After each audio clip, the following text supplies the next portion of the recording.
ଭକ୍ତ ପଚାରୁଛି, ହେ ମହାପ୍ରଭୁ, ଆପଣଙ୍କ ଏ ଶ୍ରୀକ୍ଷେତ୍ର ନାଥ? ନା ନାଁରେ ଭକ୍ତ, ମୁଁ ଶ୍ରୀକ୍ଷେତ୍ର ନାଥ ନୁହଁ। ତାହେଲେ ମହାପ୍ରଭୁ ଆପଣଙ୍କ ଓଡ଼ିଶାର ନାଥ? ନା ନାଁରେ ଭକ୍ତ, ମୁଁ ଓଡ଼ିଶାର ବି ନାଥ ନୁହଁ। ତାହେଲେ ମହାପ୍ରଭୁ ଆପଣ ନିଶ୍ଚୟ ଭାରତର ହିଁ ନାଥ?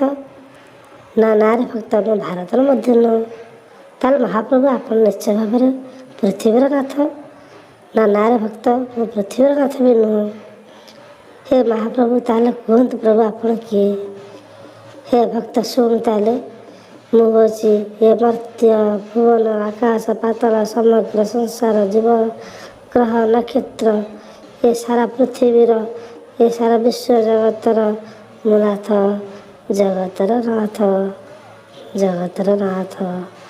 ତେଣୁ ସେଥିପାଇଁ ହେ ଭକ୍ତ, ମୁଁ ଶ୍ରୀକ୍ଷେତ୍ର ନୁହଁ, ପୁରୀ ନୁହଁ, ଓଡ଼ିଶା ନୁହଁ, ମୁଁ ଏ ସମଗ୍ର ସଂସାର ନାଥ, ଜଗତର ନାଥ।